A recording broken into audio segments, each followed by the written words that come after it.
A very good afternoon to everyone who's joining us on this lovely Friday afternoon to hear from our distinguished NUS Nursing alumni. So my name is Afia. I'm currently a PhD student at Ellerslie Center for Nursing Studies, and I am very happy to be your host and moderator for the webinar today. So we have a diverse panel of nursing alumni with a cumulative total of almost 40 years of experience who will be sharing their exciting stories and insights with you on their nursing careers. So to start off, a few housekeeping matters. So our panel will be sharing their insights for the first 45 minutes. The last 15 minutes of this webinar will be reserved for a question and answer session with our panel, and they will be answering your questions live. So along the way, don't be shy, just feel free to drop your questions into the Q&A box that you see on your screen. And just a gentle reminder, if you have more specific questions pertaining to admissions process to NUS and program details, kindly reserve them for the Zoom sessions after this webinar. And do stay tuned as the link to these breakout sessions, as well as details of our nursing simulation lab tour happening tomorrow, will be provided after the webinar. So without further ado, it is my pleasure to introduce our panel. So thanks everyone for joining us today and welcome. So first up, we have Bridget, our Nursing Research Fellow right here at NUS Nursing. Yeah, hi Bridget. Next up, hi. So next up we have Haishan, a staff nurse working in the National Center for Infectious Diseases at the Intensive Care Unit. Hi Haishan, thanks for joining us. Thanks, Afia. Hi everybody, my name is Haishan. Yeah. So next up we have Eleanor, a nurse entrepreneur and health coach who founded her own company, Elify. Yeah. Hi Eleanor. Hi everyone. Nice to see you. And as we have Kieran, a pediatric intensive care unit nurse manager at the National University Hospital. Hi Kieran. Thanks for joining us. Everyone. So we have one more panelist, Henry, who is a home hospice nurse with Dover Park Hospice. Is Henry around? Hi everyone, so sorry, there's something on my video, I'm trying to fix it. But hi everybody, I'm this Henry here. No worries. Hi Henry. Yep. So thank you everyone again for your time. Today we'll be getting to know our panel and the diversity of career path that they have taken in nursing or with a background in nursing. So next we will also understand why nursing is such a highly relevant and sought after career today. We will also find out from our panelists what innovative developments are in the field that our nurses are actively contributing to as well. So finally, they will offer words of advice for you, our prospective students who are considering a career in nursing. So let's kick off this panel discussion with Kieran. Yep, so Kieran has almost 10 years of nursing experience in pediatric care and much exposure to policy work in Ministry of Health and Nursing Administration. So Kieran, do share with us your role in the Pediatric Intensive Care Unit. So hi everybody, I'm Kieran. I'm the nurse manager in the Pediatric Intensive Care Unit at the National University Hospital, so NUH. In the Pediatric Intensive Care Unit, or PICU as it is commonly known, the nurse manager as myself, we manage three aspects. So the first one would be actually the hardware, meaning the equipment, the consumables, maintenance of the rooms of the patients. Second would be what I would call the software. So you manage the brains behind operationalization of the ward. So essentially our nurses. So we look at their workflows and also the nurses, their growth and development. And lastly, what I also call the hardware. So the patients who we are serving, and particularly for the pediatrics, the caregivers as well, their parents. So just overseeing their stay and their journey here in Peds ICU. So there are many different pathways for nursing in terms of progression and what an individual wants. There's the managerial pathway, clinical pathway, etc. But personally, I found myself, having a natural affinity for managing people. Even my own colleagues, peers as well, which I guess most nurses could be averse to. So just like managing people, I mean, there are also many tangible aspects as the nurse manager that we will have to do. So which I learned during my own induction as an NM. which is like budgeting, resourcing, retention, recruitment of staff, consumables, ordering, and even doing right up to appraisals for staff as well. Yeah, so that's being a nurse manager in a nutshell. I see. Thanks for that, Kiran. So I think, yeah, like you mentioned, I think being a nurse manager, you really have to have that aptitude to kind of balance out clinical care, as well as having an open mind and ear and heart to take care of your staff. So why don't you tell us what is so exciting about pediatric nursing to you and what made you stay on for so long? Yeah. Yeah, so during my student life, when I was doing my student attachments, I enjoyed my pediatric attachments the most. So personally, you know, when I started my degree, I wanted a career that I enjoy. I wanted to make sure that I found like joy at work.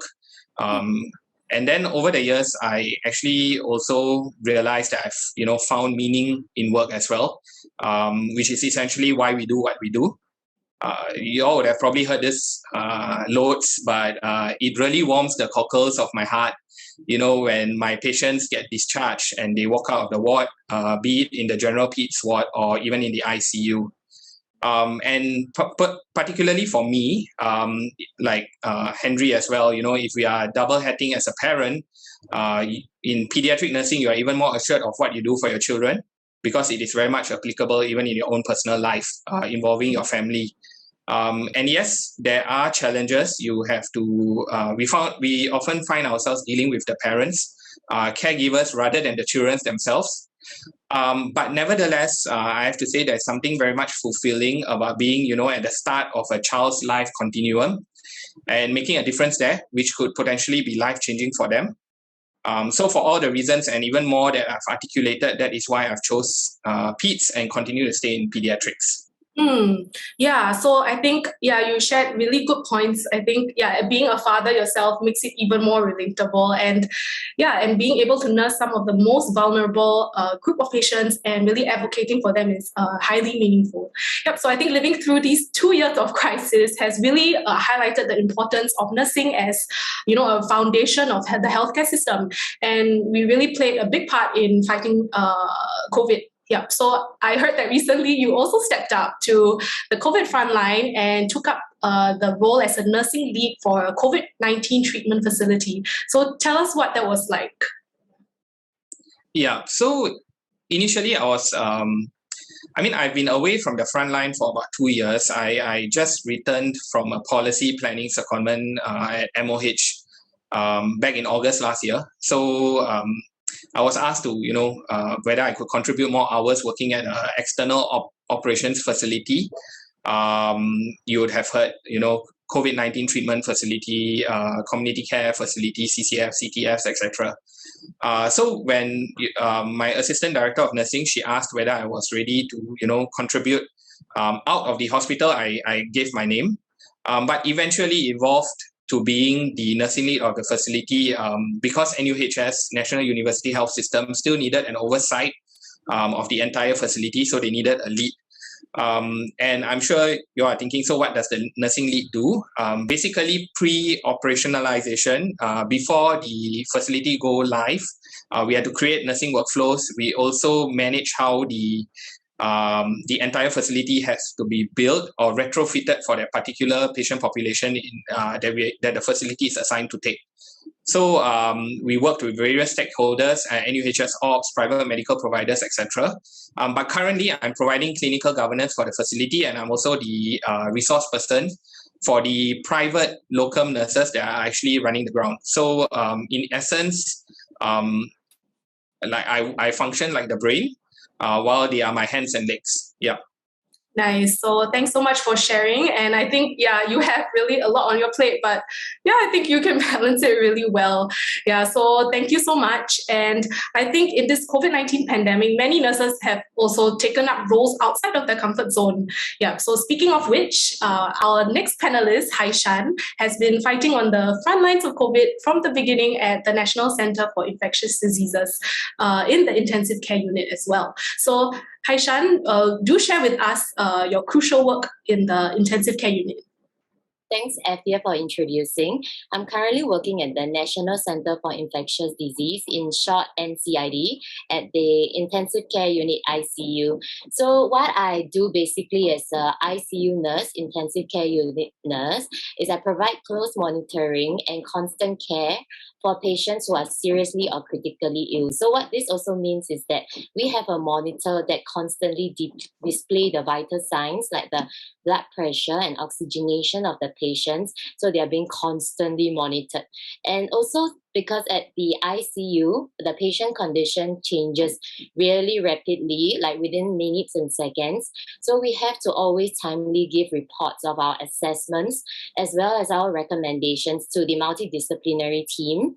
And we also have to anticipate medical treatments, such as certain diagnostic tests, procedures, or medication, and we provide appropriate nursing care. So this sounds really unfamiliar, but what it also means, because our patients are mostly immobile, and so they are not able to move and communicate to the nurses like in the general ward. So it's very important that in the ICU, nurses are the voices and the advocate for the patients. And since they are also immobile, there's a lot of systems in them that requires multiple nursing cares. Like they can't tell you that, oh, I got a skin breakdown on my back, or like this thing is causing an infection, is causing pain. So it's very important for nurses to be the voice and the eyes of the patient. Yeah. And also last but not least, we need to rapidly respond to medical emergencies. So like what you see on in your dramas, Grey's Anatomy or hospital playlist, they always have this code blue and intubation. So we need to work together as a team to because patient can deteriorate when patient deteriorate acutely. Yeah. So it's very important to have relevant knowledge to identify the problems that patient have and also to anticipate the next step. Yeah. So thanks for that, Haishan. Yeah, I can see that you really gain a lot of clinical skills because you are so close to the patient and you provide such close care and monitoring. Yeah. So I would like to find out what makes this work so meaningful to you, and especially in this time of crisis. So I've learned a few things during COVID. Firstly was adapting. Yeah, so it was a new environment. So although I've been working in a medical ICU, but during the pandemic, it's entirely different because our infection control measures are different. Then we also meet new deployed nurses from everywhere. So I actually met Prof. Liao Sok Ing, one of our lecturers in NUS, and she became my colleague. So it was also very interesting. And also there's a fear of bringing the disease home in the beginning, and also lack of knowledge and uncertainty of how to manage the COVID pneumonia. And it can also be mentally and physically draining as well, because our leaves are suspended. Sometimes we don't have time to go for breaks, and resting, and also witnessing multiple deaths. But what makes this whole journey so meaningful is because personally I always wanted to go on a mission, like a nursing, like Red Cross or disaster relief. So I actually get to experience it firsthand in the local setting. I don't have to go overseas anymore. Yeah, and by meeting various nurses from these different institutions, it's actually very memorable. You don't get it often. During the nursing journey. And secondly, we actually work very closely as a team, because during this outbreak season, we all put on an outbreak uniform, meaning we don't wear this formal scrubs uniform day to day. So there's no differentiation in roles in terms of the doctor, nurses, students, or cleaners. So everyone work closely together towards a common goal. Yeah, so what I remember is one of my patients, Mr. Saker. I'm not sure if you've seen him on the newspaper. So he's been in the ICU for about 2 months. And there was a point that actually nursing him, we thought that all our efforts were futile. We were doing a lot of things, and we thought like we were just prolonging his suffering. But the news came that, his wife was bearing a second child. And then after that, with our small efforts that we put in day to day, we actually saw him improving, and then he walked out of the ICU and even the general ward. So after that, I was quite resolved to just feel that no matter what, we cannot anticipate what's going to happen to the patient. So just give our best. every part of the way. Yeah, thank you. Thanks, Haishan, for sharing that that story. Yeah, so and for displaying so much of your resilience. Yeah, so I think nurses are definitely critical for the healthcare system to function not only in the hospital, but even in the community and in the intimate setting of someone's home as well. Yeah. So let's hear from Henry, who is a home hospice nurse specializing in elderly and end-of-life care. Yeah. Hi, Henry. Hi, Evia. Thanks for the question. Yeah, hi, everybody. My name is Henry. I'm currently working as a part-time nurse, home hospice nurse in Dover Park Hospice. So I'm spending half my time taking care of terminally ill patients in their own homes. The other half of my time taking care of my 15-month-old daughter at home. Yeah. So, well, as you asked regarding how's my role as a home hospice nurse, in short, the role of a home hospice nurse focuses on providing quality of life rather than the quantity of life for patients in their own homes. So as a nurse, even though we are supported by a very good team of medical, social worker and doctors, but actually most of the visits to the patient's home are done by nurses alone. So we actually need to be equipped with very good assessment skills. You need to be able to assist patients in terms and family in terms of coping with the terminal illness itself. And of course, a lot of the time we actually help them to fulfill their wish of passing away at home as well. Yeah. So I think as a home hospice nurse, we are often empowered to actually make decisions on patient care. So for example, in the area of medications, so even though we still can't prescribe medication, but we're actually allowed to titrate or adjust patients' medications at home based on their symptoms. Of course, we will actually give a call to our doctors to let them know what are our assessments so that they also can make recommendations based on our assessment. So which places emphasis on the assessment equipment of the nurses itself. And of course, we also make suggestions to family members as well as patients on how best to care for their loved ones at home. So often we give recommendations on hospital equipments or other items that they need to purchase or rent to have them at home so that they're able to better cope with patients' care at home. So it's a lot of liaising, not just within our team itself, but even with the hospital team. When a patient is discharged from the hospital and we're taking over their care, we also need to have a clear picture from the hospital team itself. We also liaise with vendors in order to obtain equipment, or even liaise between family members and patients in order to see how we can support those who are very vulnerable at home, not just physically, but socially as well. Yeah, not many people can actually afford to purchase, for example, a full hospital bed at home. Yeah, so sometimes we have to see, or whether there are any donated items that we can source for them as well. So thanks, Henry. Yeah, so from your sharing, I really can see that home nurses have to be really independent and think on their feet, yeah, and things like that. Yeah, so what were your personal motivations, joining home hospice? That's a great question.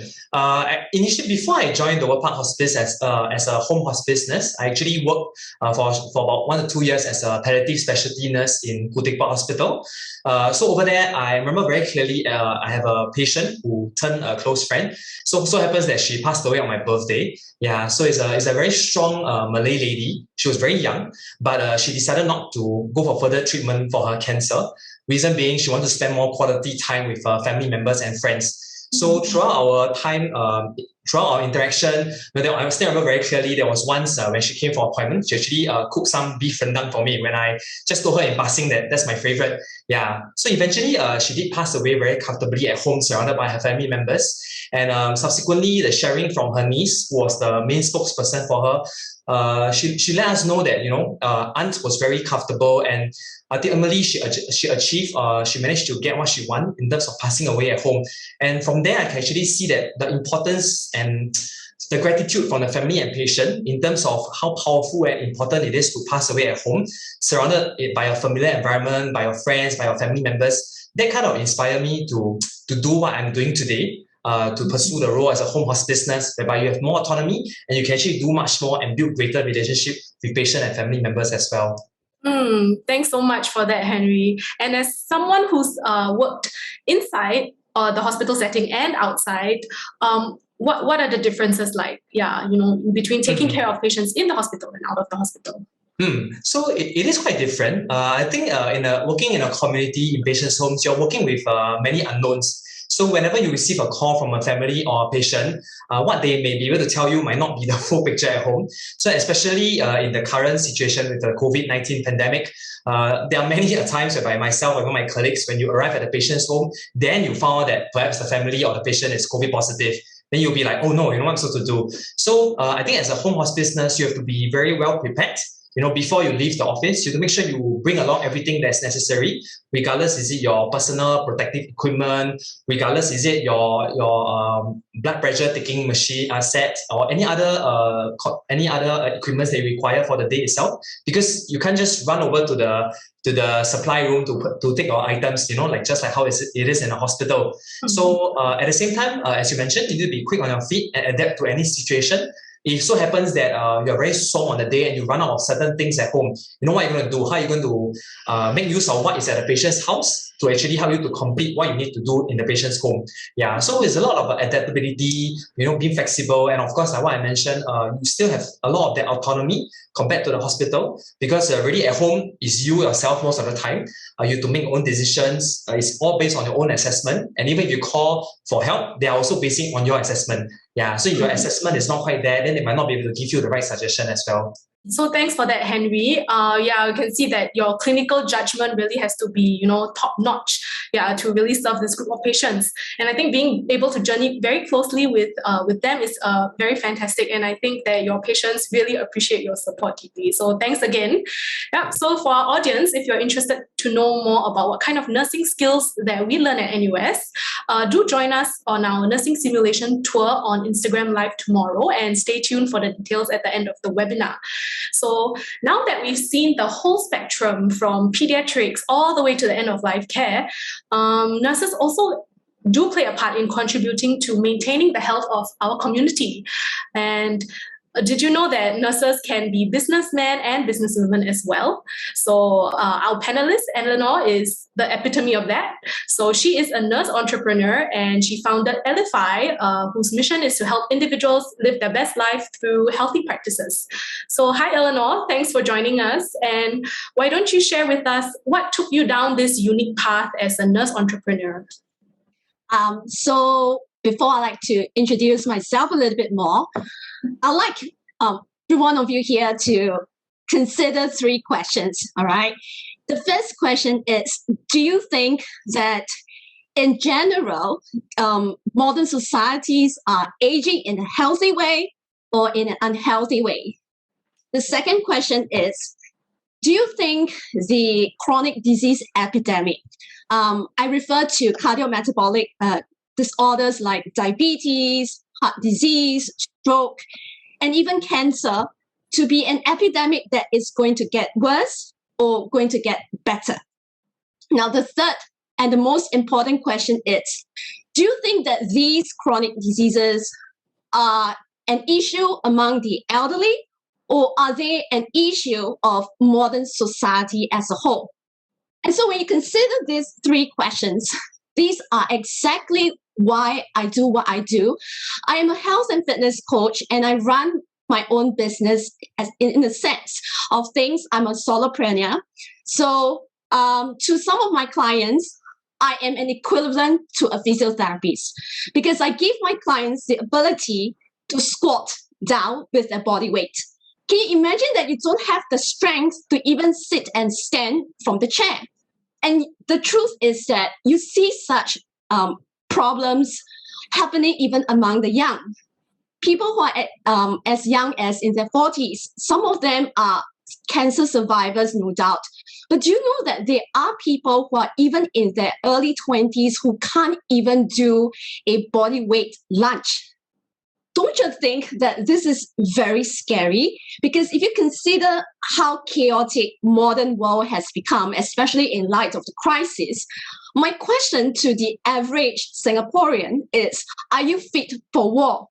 Because if you can't even do basic daily life movements, if you can't even do basic things to stay injury-free, how can you expect yourself to be able to defend your loved ones? And this is exactly the epidemic of deconditioned individuals that I am seeing in my practice as a health and fitness coach. And it is scary. Because I can tell you for sure, the moment you land yourself in the hospital, a lot of times the state of the chronic disease is pretty much irreversible.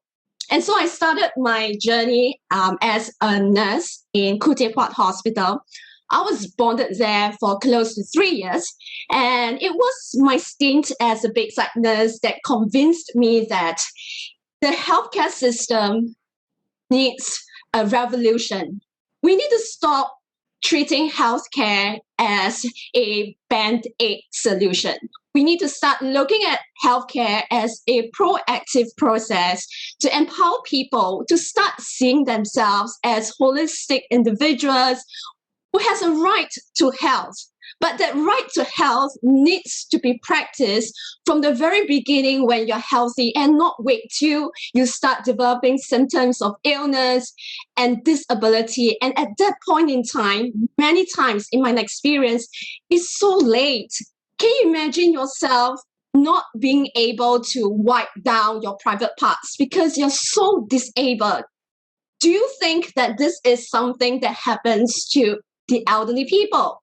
The truth is that when you understand that chronic disease is no longer a disease of the old, but a disease that's increasingly afflicting even the young, you realize that preventive healthcare needs to be the future of the healthcare system.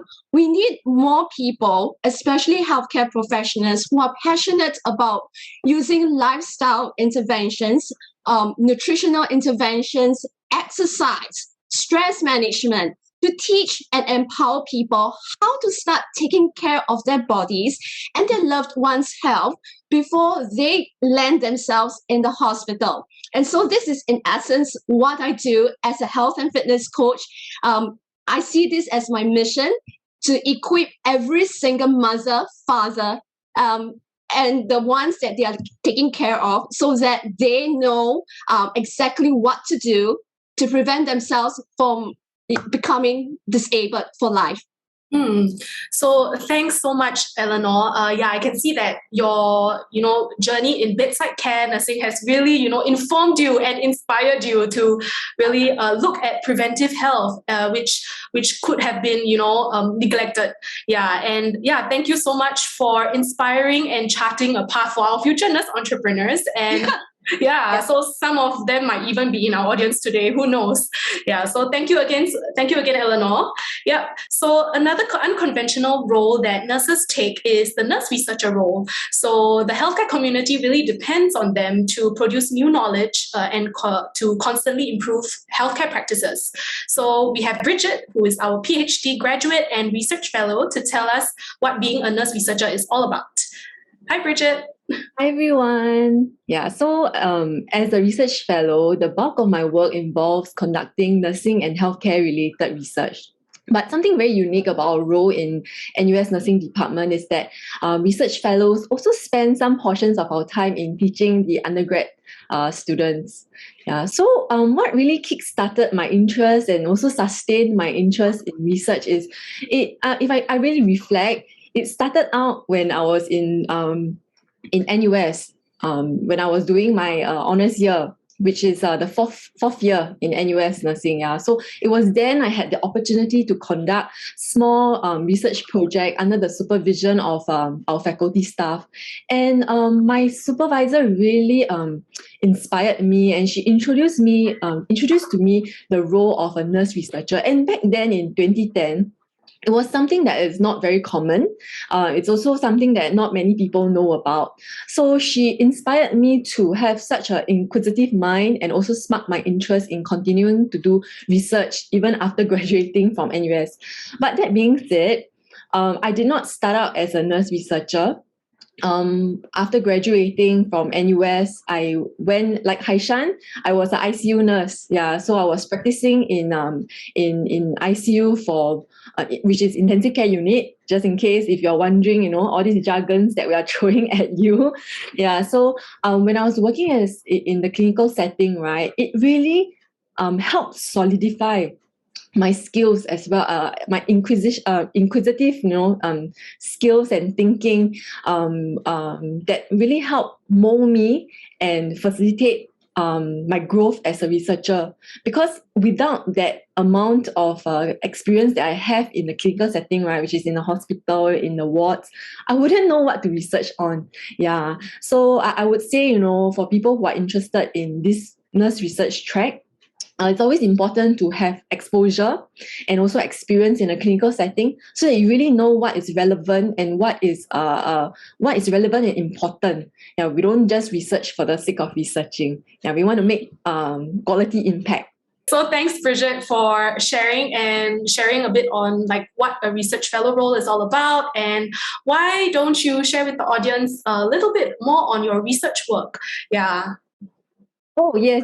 Okay, so my PhD centered on the exploration of the role, development, and also the utilization of advanced practice nurses in Singapore. So advanced practice nurses, I'll call them APNs in short. They are a very special group of nurses in Singapore. Their license allow them to do much more than what a regular nurse can do. So they are legally protected to do so much more. Like some of them can prescribe medications, some they see patients independently in clinics or even at home or even in the community. So my research really look at how we can develop this role and expand the scope of practice of advanced practice nurses in Singapore. So what I found out is through my research is how valuable this group of nurses are, and how they can truly bring impact to the healthcare of Singapore. Yeah. So thanks, Bridget, for sharing what the advanced practice nurses are all about. And yeah, thank you for doing so much research on them. Yeah, so if you guys want to find out more about how research is integrated into the NUS nursing curriculum, do feel free to drop in your questions or join us for our Ask Us Anything breakout sessions at the end of this webinar. So yeah, it's very exciting to see that research could be translated into, improvement in patient care and nursing practice. Yeah. So our panelists have demonstrated that everyone's nursing journeys are not linear, and they often consist of, years of like discovery and continuous learning in their own specialty. Yeah. So just throwing this out to the panel, what makes being a nurse so unique and so relevant today? Yep. Maybe we can start with Haishan. Oh, okay, can. So, in Singapore's context, aging population, emergence of novel pathogens, disease like COVID, there's rising mental health issues, and also chronic diseases. And all this has made like health diseases much more complex and has much more multidimensional impacts on individual and society today. So from everyone sharing, I can really tell that nursing can really value add a lot to the society and also to the individuals. Yeah, and it's not without like evidence-based knowledge and expertise. So nurses today are not so simply replaceable. We will need to obtain a degree or a diploma and go for further studies in our workforce to stay relevant and continue to value add to our role. Yeah. So thanks for sharing, Haishan. Does Kiran want to add on? Nurses are actually seen as having, their own specific job scope. I think in the past, there were remarks like nurses are just doctor's assistant, but I think that has changed. Our realm or locus of control of how much we can do has really expanded. And we are also now popularly seen as the bridge between patients and, the care plans, or even like what Haishan has mentioned earlier, being the voice, the advocate for patients, because we spend the most contact time with patients, and we understand their needs. So, I mean, a common running joke would be, the doctor explaining the care plan and discharge plan to the patient. And then once the doctor leaves, the patient will turn to the nurse and ask, what did the doctor just say? So that's very common. So, like what Haishan has also mentioned, I think not just in Singapore, but I think across many developed countries, there are aging populations with a greater proportion of patients that have higher comorbidities. They're getting older, but they're also getting sicker. And with the shrinking, local and foreign pipelines for healthcare professionals, and by virtue of nursing being the biggest workforce within the healthcare professionals domain, then we become even more relevant and important so that we can carry, that load of caring for the sick. Yeah. So thanks, Kiran, for sharing that. How about Eleanor? Eleanor, do you have any thoughts on why nursing is so unique and so relevant? Yeah. I think first off, the nurses, I have never regretted joining nursing, even though I am where I am, no longer a bedside nurse. And I would say that nursing as a whole is a fantastic place to have a very broad experience of what it is like to take care of the sick, the frail, and the dying. When you are in such intimate encounter with people who are in such a fragile state, it gives you a fresh perspective of life. It helps you to appreciate that health is truly something that is so treasured, and you really need to steward health so that you can have the energy, the ability, and the independence to do what you want for life, even until the day you die. So I think when we look at how the landscape of healthcare is evolving, and given the dynamic changes, nurses do retain the ability to be able to traverse across the different disciplines. In the healthcare, even in the ward itself, just use the example of a ward itself. The nurse is the first point of contact for everyone, including the patient's family, the doctors, the allied healthcare workers. The nurses are supposed to know all the things that the patient has, and you are supposed to know it at that intimate level. And so with that intimacy of knowledge, you need to have versatile expertise and skill set to be able to deal with the different crises that you might encounter in the context of taking care of the patient.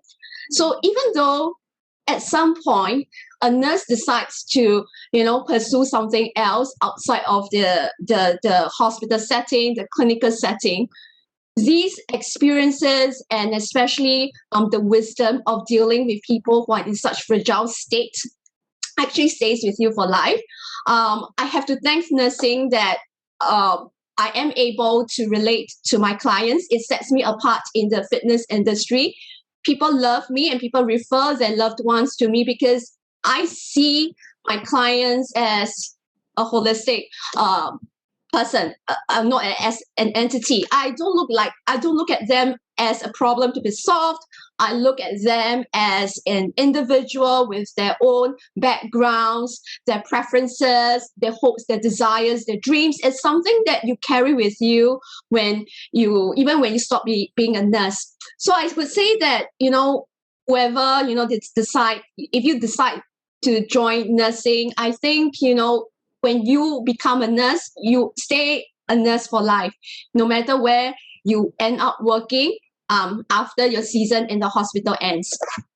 So thanks, Eleanor. That's very well said. And it's really insightful and something for us to reflect on as well. So I think, for the whole of the nursing profession to progress, we have to really reflect on our present practices and, try to move forward. So I think we, as nurses, are strategically placed to push the envelope to meet the needs of different groups of people. So currently there is a drive for nursing innovation and excellence. So to the panel, could you share some of the innovative nursing practices in your area of work? So Kiran, maybe you want to share? So in National University Hospital and even in the Pediatric Intensive Care Unit, we believe strongly in evidence-based practice. So I guess one of the examples that I can quote is this zero flow pillows that we are using for pressure ulcers. So it is essentially like a foam-like pillow that redistributes force over a greater surface area. And the special thing about this is it's not subject to gravity or memory. So it doesn't get conformed to just a particular shape and stay there because it doesn't retain that memory. But not just that, even if you look at the hospital on a larger scale, We are also planning to pilot smart beds. So these smart beds, they have unique features. So one of it is that they can be just pushed by one person.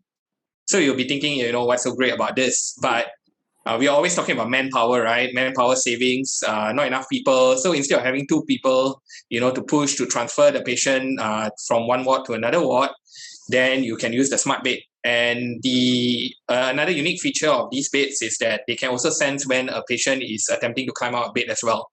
So it's a safety feature, and it alleviates then the nursing load. So these are just, two of the initiatives that, even my Pediatric Intensive Care Unit or NUH is looking at. Just one of the many initiatives out there. Yeah. So thanks, Kieran, for sharing. That's really nice. And speaking of evidence-based, I think many of these innovations are really based on, a lot of tireless efforts in research work. So does Bridget want to add on?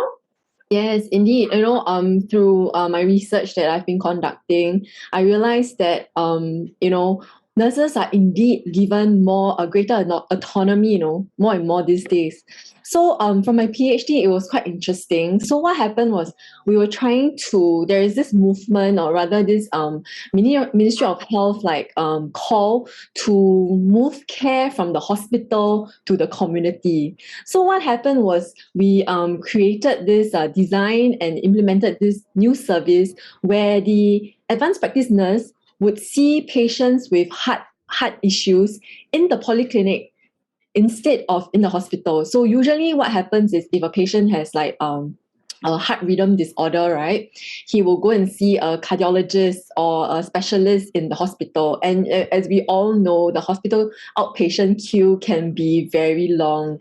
But what happened with this service is we have this advanced practice nurse who is trained to see patients in this kind of condition, right?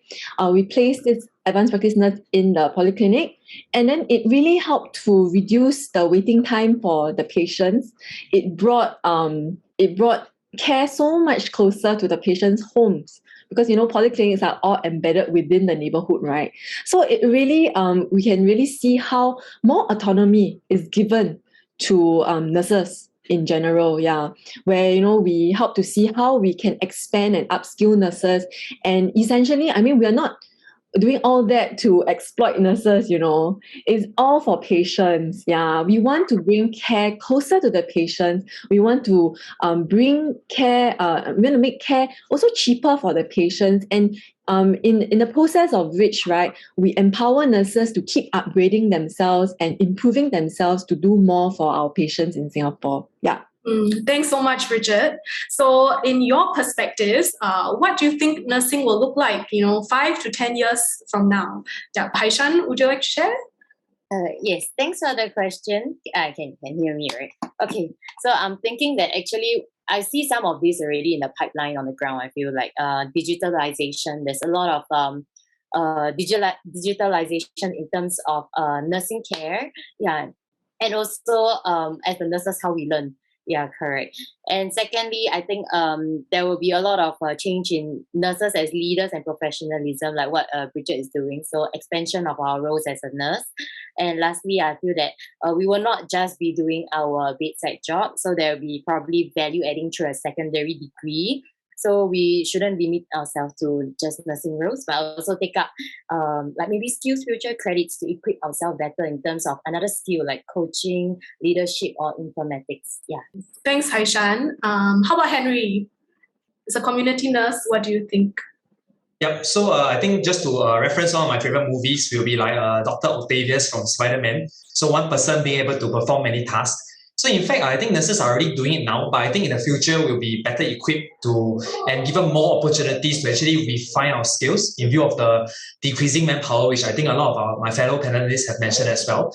So on top of that, I think like what Haishan mentioned, moving towards digitalization. So similarly, in the community setting, we're actually focusing a lot on teleconsultation, meaning to say that because of COVID, sometimes we might not be able to enter the patient's house for certain reasons. So for that, we are actually we just got some funding from Ministry of Health in terms of investing in more advanced technology and equipments. that hopefully can allow us to provide better assessment and care for patients, even though we can't be there physically as well. And of course, I think we'll definitely have much more trained nurses, especially in the community care as well. As I think Bridget also mentioned that the focus is slowly moving towards community. And I think NUS also has this new graduate diploma in community nursing, which is also a gateway for nurses to pursue their interest and passion in community care as well. So I believe that will be the path moving forward in the future. I see. So thanks so much, Henry, for your sharing. Yeah, I think just like all our panelists have mentioned, nurses are definitely going to have more autonomy, more responsibility in delivering care to the community. So let's hear some final insights from our panel. So maybe 30 seconds each.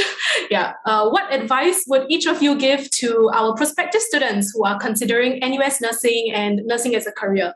Yep. So maybe Eleanor, we can start off with you. I'll say be open-minded. Don't restrict yourself just because you decide to take up a Bachelor of Science in nursing. It doesn't stop. Nursing doesn't stop just because you are no longer even an RN.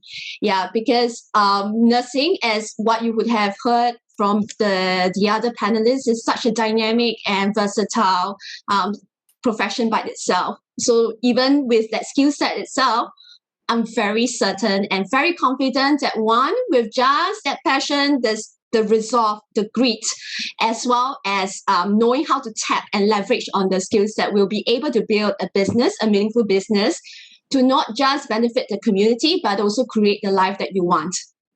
Thanks so much, Eleanor. How about Kieran? Sorry, Kieran, you're muted. Yeah, so nursing for me, I mean, nursing is such a unique profession. So you can see that it is an iron rice bowl. But at the same time, like what we have shared, you can find both joy and meaning in the work that we do. And I also want to suggest, for the students that are considering a nursing career to consult nurses that are already in the system for a better perspective. It will also help you manage your expectations as well. So this is a start. This webinar is a start, and hopefully it's a start for some of y'all in your nursing career ahead. Yeah. So thank you. Thanks, Kieran. How about Bridget? Maybe I'll speak more about considering NUS nursing instead of the nursing profession, since my fellow panelists have spoken so much about it. So if you are really serious and passionate and interested in the nursing, to take up a nursing degree, I think that NUS nursing should be one of your top choices because it's a place that is highly academic. And through this program, you will really hone your academic writing and also your critical thinking skills. And although it sounds very theoretical, but the learning here is really not 100% theoretical. There's really a lot of opportunities for you to learn in the nursing labs, the simulation labs. Our simulation labs are so amazing. And then also to go out for clinical attachments as well. Thanks, Bridget. How about Haishan? Okay, so for me personally, I always go back to why I choose nursing in the first place, so I don't forget. And also, I would like to say, don't limit your roles as a nurse in a hospital setting. So, like what Bridget shared, I really enjoyed my nursing journey in NUS. That's why whenever, even though I've graduated for about 6 years now, so I still go back to help the NUS lecturers in the assist them in their education, and also you can also do SAFVC or other things out of nursing journey. So it doesn't stay mundane. I always keep it exciting. So keep learning and trying to see what you like to do. The journey really doesn't end at NUS, but it only begins from there. Yeah. Thanks so much, Haishan. And last but not least, Henry. Yep, I think I would say be courageous and come forth. Yeah, because I think that there's just so many opportunities for you. And joining NUS nursing is just a gateway for you to access all these opportunities. In fact, I'm sure many of my panelists agree. When we first joined, there's no such thing as fresh graduates being employed in places such as emergency department or intensive care unit and things like that. But now there's so many opportunities. You can basically have your pick of choices, be it the community, be it in the hospital, or you can simply start your own business like Eleanor as well. Yeah, so definitely I think things will be tough. No one says it isn't. But if you truly have the passion to make a difference and care for another human being, join nursing. So thank you so much, Henry, and thank you everyone for sharing your insights. I really hope the audience has gained a perspective or two on how nursing education really opens doors for multiple opportunities to contribute to Singapore's healthcare. Yep. So yeah, now we will be moving on to the question and answer segment of this webinar, where our panelists will be answering your questions live. And I have been scrolling through all the really good questions. So I think this first question I would like to address to Kieran. So Emmeline Ang asks, what are the prospects of nursing like? So like how long does it take to specialize, into certain fields like nurse researcher or other, etc. And what other qualifications are required? Okay, so I think when you first start your nursing career, then after that, so like I mentioned previously, there are different pathways, and I think it is a bit premature for you at the start of your nursing career to actually know what pathways are there. So I think what's important is when you actually start your career, you have a heart-to-heart talk with your reporting officer, the nurse manager of the ward, and then through that and through how you through your work within the ward itself, you will start to realize that you'll gravitate towards certain aspects. For example, you prefer to teach or to precept new students on attachment to the ward or younger, less experienced nurses. If you prefer that, then maybe the education pathway would be better for you, better suited for you. Or if there is, for example, if you're more interested in bedside care, then of course the clinical pathway is more suited. Or if you like to handle people like me, get in there kind of person, manage conflicts, etc., resourcing, certain intangible kind of considerations, then of course the managerial pathway. So like I think what Henry mentioned previously, there's all these avenues for you to actually tap onto. So I think it's more important that you keep an open mind. Definitely over the course of 2 to 3 years, your reporting officer will do checks with you, and through that, then you will you yourself will realize what you gravitate towards, and then after that you can start to make your decision. And there are seniors within the ward that will handhold you, and they will work on your growth and development as well. Yeah, and that's how you then will realize that you have moved on to your next stage in your nursing journey, which will be the pathways that I've talked about. Yeah. So thanks, Kieran. So Emmeline, I hope we answered your question. So the next question, I will direct it to Bridget. So Glendis asks, what is the pathway like for a nurse who has just graduated and wants to journey towards being an APN? So I think you have more expertise on that, yeah. Yeah, very good that, you start out, being interested in an APN role. So of course, first you have to complete your degree, right? So following your degree, you have to accumulate relevant clinical experience in a clinical setting. Now, the Singapore Nursing Board mandates that it should be at least 5 years. Yeah. Of course, you need to show good attitude at your work as well, because unique to our Singapore setting, not everybody gets to enter the Masters of Nursing course, which is the prerequisite for being an advanced practice nurse in Singapore. So what happens is you have to be first nominated by your reporting officer, and then ultimately it goes to your chief nurse, your big boss, right? Yeah. So all this, I would say, if you show interest in this role and you are clinically a very strong person, you should immediately, maybe after your probation, when you have a appraisal, speak to your manager about it and let them know that you have this interest. Then they can focus your training and focus your kind of like your maybe clinical rotation according to your learning needs. Yeah, so it's good to voice out your interest, and so good, that you know your interest right now. Yeah, but generally this is it. You have to complete this a bachelor course, then complete a Masters of Nursing course, and then after that finish your internship, and then you can practice. You get an APN license. Yeah, generally this is the main gist of it. So thanks, Bridget. Glendis, I hope we've answered your question. So now moving on, Jason asks, will it be difficult for people who have no background in nursing at all to be in NUS Nursing? Maybe Henry can share? Since you're shaking your head. I think, if I'm not wrong, most of us here, or all of us here, has no background in nursing before we start out in NUS Nursing. Yeah, you see the way that nodding our heads. Yeah, so no, it's definitely not it's not a prerequisite to join NUS Nursing. In fact, even though it's a NUS Nursing webinar, but definitely from the heart, I can tell you that NUS Nursing, the whole program, actually equips you well with not just theoretical knowledge, as well as practical skills, as well as what Bridget mentioned previously. And on top of that, also trains you in terms of clinical thinking, clinical decision making, academics and stuff like that. So in fact, you'll be a very well-rounded nurse, in fact, when you graduate from NUS Nursing. And myself, for example, I didn't take biology when I was in JC. So definitely, if I can pass my degree, I'm sure any of you can as well. Yeah. So thanks, Henry, for that. Yeah. So Jason, I hope you answered your question.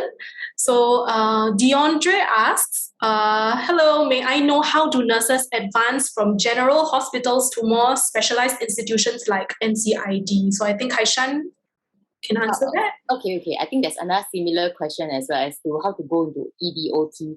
So to answer this question, because when I first graduated, I was immediately offered the ICU role in Tan Tock Seng Hospital. But what I know that is different among institutions. So I think maybe SGH they don't. But then I think we got to ask as well whether you can get into the department. Yeah, but for my hospital, they allow you to get into the ICU immediately upon graduation. And then to advance to NCID, because when they allocated me to NCID wasn't open yet. So my name was already tucked into NCID. And it was 2 years before they opened. But for now, what I'm seeing is that the new nurses, they will be housed in the Tan Tock Seng for 6 months. After they completed their probation, they can even request for a transfer straight to NCID. So you don't have to wait too long, to go to NCID. A specialized department. So thanks, Haishan, for that. So there's a very interesting question here. Emmeline asks, can passion be the only sustenance to this career? So why don't, Eleanor, why don't you answer this question? Passion alone won't sustain you in anything. That's the hard truth. Well, just look at plenty of people set New Year's resolutions. I want to look fit. I want to have six-pack. They come very, very enthusiastically knocking on your door, right? How many of them end the year being on the right track? So using that analogy, you need to be resilient. That is the key word. You need to have a huge sense of purpose of why you want to even come to nursing. You can't just come to nursing because of a stable income, because your parents tell you that it's a good career, because you watch a drama and you think that, oh, nursing looks exciting, it could be the thing. No, when you come into nursing, it's not like that, even with passion. You'll go through ups and downs. You might even go through periods of burnout. I was burned out. I can tell you that I survived burnt out, and I'm still very much passionate about healthcare. So the truth is, passion is not enough. It's a myth. You need to be resilient. You need to be able to withstand hardship. That's the fact of life. That's a hard fact of life. If you can't withstand the hardship, I'm sorry. I don't think nursing is the right career for you. You are better off looking for something else. We need hardy nurses. We need nurses who have a high sense of purpose in terms of what they want to do, how they want to contribute to the society, and not just deplete our resources. Academic resources are precious. We don't want to train nurses who end up being good for nothing. Thanks. Thanks, Eleanor. Thanks for that candid sharing. Yeah, and I think what you said is really honest, but it's true. Yeah, Kiran, would you like to add on? Yeah, just adding on, right. So I realized that when I was at nursing school at NUS, there are two groups of people. So the first group are those who, when you ask them, right, they will share one anecdote about how they came onto nursing and how it's their calling, etc. And then the other group is the group like me lah. I mean, we kind of stumbled into nursing. You see, to be frank, I wanted a degree in NUS, but look at it. Look at me this way. After 10 years, I'm still in nursing. still by the bedside, etc. And even if you're not in nursing, I think like what Eleanor has mentioned is all about resilience. So there is that possibility that you can get into nursing. I mean, I just wanted to throw it out there. There is the possibility that you can get into nursing, and then as you go along your student life journey, and even in your career, you will then start to realize what is it in for you, and you discover things about yourself as well. So I want to put it out there. You may not, want nursing, or it may not be your calling at the start, but I think you can stumble onto it as well. So yeah, just want to add that in. Thank you. So thanks, Kieran, for sharing that as well. Yep. So Elsina Kong asks, would introverts face more challenges in nursing when interacting with patients compared to those who are more vocal? I think that's a pretty interesting question. Henry, would you like to answer that? I was hoping I won't get arrowed. Anyway, that's a good question, Elsina. So well, you can work in an operating theatre, you just face equipment. No, just joking. Okay. I think I have many friends and colleagues as well who are both introverts or extroverts. As we mentioned, I think multiple times throughout the webinar today, I think there are multiple avenues in nursing. Yeah. So you may start out, in fact, I would say you may start out as an introvert and you may end up as an extrovert as well. Yeah. In fact, if you find truly the area or the discipline that actually truly inspire you and push you to do better, I'm sure you'll be able to interact with the patients in a way by you might even surprise yourself as well. Yeah. So I think for my case, a lot of my colleagues who are currently working in a community, many of them are introverts, but they are actually placed in a position whereby they're in patients' home. They can build great bond, and you can see, especially during the festive seasons, they get a lot of gifts and stuff from the family members and patients themselves as well. Yeah, but most of the time in the office, you say that you can see that they're keeping to themselves and things like that. So I would say that wouldn't make a difference. Yeah, regardless whether you're introvert or extrovert, you can consider NUS nursing as an option. Yeah. So thanks, Henry, for the answer.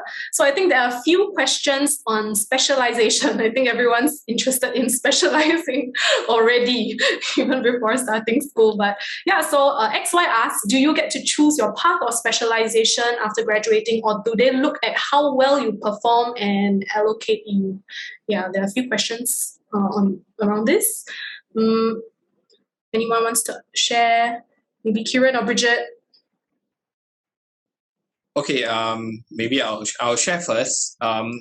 So when I joined NUH, I joined NUH because I wanted to do pediatrics nursing. There is only KK and NUH. KK was closer to my house, but at that point of time, they had a certain ruling that they only take male students if they are sponsored. So so I went into NUH, and immediately I was offered the pediatrics specialization. So yes, it's possible. I think it's depending on your institutions as well. So I think it has to be a very open communication when you're applying, if you're not bonded. When you're applying to the institution of choice, do ask them whether you can go into a specialized area. Of course, certain areas like the intensive care unit, certain hospitals may have reservations because you're throwing in a fresh graduate and the patients that you're taking care of are critically ill. So it's not fair to you as well. So what they may do is to actually put you in the general ward first, and then after that, upskill you a bit, get you comfortable in terms of doing bedside nursing for a longer period of time, getting you comfortable with shift work, etc. And then 6 months to a year, if you are still interested, then they will offer it to you. I think you need to have that open communication, ask them. And yeah, because no institution wants to keep someone who is miserable in their particular area, or someone who has a very strong interest to go to another area of specialty to contribute. Yeah, so I think it's just having that very open communication. But I also think, sometimes we always like to run instead of jog. So pace yourself. You may think that this is what you want to do. Like initially, I thought I wanted to be a mental health nurse when I was a student. But actually, I realized it's because IMH is close to my house. So in the end, I mean, I when I did my PEDS posting, I loved it. Yeah. So I think you can pace yourself. Yep. Thank you. Thanks. So I have another question, a very specific one from Alyssa. So it's more directed to Bridget, I think. What do APNs do? I've read online that APNs are considered mini doctors. Yeah, would you like to maybe? Yeah, but before I jump into that question, I want to just comment a bit more about the specialization question. So I was thrown into ICU in my very first year as a fresh graduate, and I really struggled. Yeah, so like what Kiran said, right? It's really not a bad thing to really explore generally first, and then be sure of what you want, and then always have an open communication with your manager or reporting officer before going into specialization. Yeah, so for me, I really struggled. Yeah, when I first joined the ICU. And one good thing about NUS nursing is that you come in, you learn all the general things. We teach a huge range of things from pediatrics, critical care, emergency care. I've now also incorporated community nursing sort of modules as well to get students more familiar with community setting kind of nursing roles, right? Yeah, so and also we have clinical attachments. So our clinical attachments happens almost every semester. And what happens during the clinical attachment is you go out and you experience the different setting. You experience the different specializations. Then you can compare with your interests. Do you still really like that initial interest you have? Because sometimes what we set up to think we like may not be what we actually like, right? I mean, most of us can attest to it, right? We grow to like the certain specialization that we are in. Yeah. So yeah, don't be in such a rush to want to specialize, because I feel that it can cloud your learning, because you will think, oh, I'm only interested in emergency, so I'll only pay attention to the emergency module. But no, you have to equip yourself to be a very versatile person that can work across specialties and across setting. Yeah. Okay, so back to Alyssa's question about mini doctors. Yeah, I mean, the funny thing is a lot of people think that just because the nurse can do much more, it means that the nurse is a mini doctor. But that is certainly very not it's certainly not true, because what an APN really does, right? It's providing very holistic care to that one patient. Yeah. So this APN will look after the patient in terms of the medical care, the nursing care as well. And she's the one who would conduct patient education. So you wouldn't see doctors conducting patient education very often at length, right? They will just tell you the critical information, like you eat this, you have allergy, immediately call the pharmacist, not even call him, right? Call the pharmacist or call the clinic, right? Yeah, no, but APN care is very personalized and very holistic. They review the patient they assess the patient right from the start. They manage all the treatment orders, manage the care for the patient, and then do the nursing management, and then also make sure that the patient is kept, have proper knowledge about his or her condition. Yeah, so generally I would feel that they are not really mini doctors, more like a more holistic kind of healthcare professional. Yeah. So thanks, Bridget, for enlightening us on really what APNs are all about. And yeah, so we have time for one last question. This question is from Elizabeth. So what are the qualities the admission office, hospitals, companies look for in a nurse? Is it confidence? Is it passion, etc.? So yeah, anybody wants to answer that question? Maybe Haishan? Look for as a nurse. I don't think that actually they look for particularly anything, but I think really your interest and then your motivation to why you want to be a nurse, maybe, and then probably what motivated you to start, why you want to become a nurse. And when I first started, I don't think I had any, I just said that I was motivated and I was interested.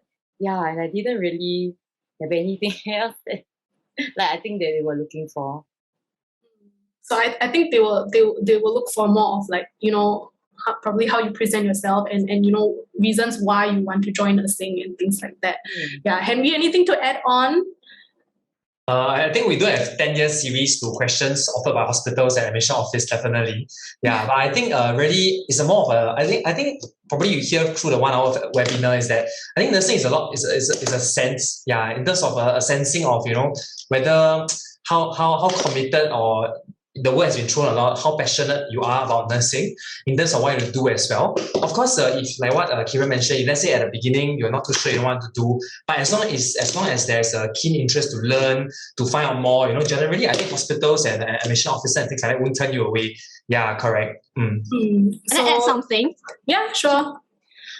So I'm actually providing a perspective from outside the healthcare, and I think this is relevant for healthcare as well. Being outside of the healthcare, I can tell you for sure that the number one trait that every single company is looking for is being self-driven. Being self-driven is unfortunately a trait that sometimes can be very hard to find, because in the Singapore education system, it can be very easy to look for answers. Most of us grew up in an environment where you're supposed to have a standard answer, and if you don't have the standard answer, you might be spoon-fed, or you might be looking for answers in the book that fits that certain criteria. But in this day and age, change is the only constant. And if you want to keep abreast of change, you want to stay competitive, you need to be cutting edge. And so my question to you would be, what would make an individual cutting edge to a company, a hospital, or whatever organization that you intend to join, even WHO? What can make you stand out among the rest of the world? And that is your answer to that question: how to be an asset to everywhere that you go, everywhere wants you as one of them. That's it. So thanks, Eleanor, for that sharing. Yeah, so I think all good things must come to an end, and the time has come to wrap up this webinar already, even though we have really a lot of good questions. I'm so sorry that we couldn't get to all of them, but please do stay back for the breakout sessions after this. So we have breakout sessions for different groups of people where our current students and faculty will be answering more of your questions. So I have really had a terrific time speaking with you guys and hosting this webinar, and I hope the audience did as well. And panelists, it was a great pleasure to have you. And so let's see. So for tomorrow, for our open house, we actually have a lab tour. So it will be happening on Instagram Live, 5th of March, tomorrow at 1 p.m. So there will be a tour of our state-of-the-art nursing simulation lab, and there will be live demonstrations of nursing skills by our students. So do follow us on Instagram at NUS_nursing, and tune in for our Instagram Lives. So, and if you want to know more about our nursing degree programs and really the details, and I think there were a lot of questions on, the differences between NUS and SIT and all those smaller details, do join us for our breakout sessions. The links can be found in the chat box. And if you want, you can scan the QR code as well to join us for the respective breakout sessions. And if you have any questions beyond this open house regarding the NUS Nursing Degree Program, feel free to drop us an email at nuradmissions@nus.edu.sg, and the email can be found in our chat box as well. So thank you very much to our panelists and to our audience for joining us today. We hope to see you tomorrow on Instagram Live, and wishing everyone a great afternoon and weekend ahead. Bye-bye.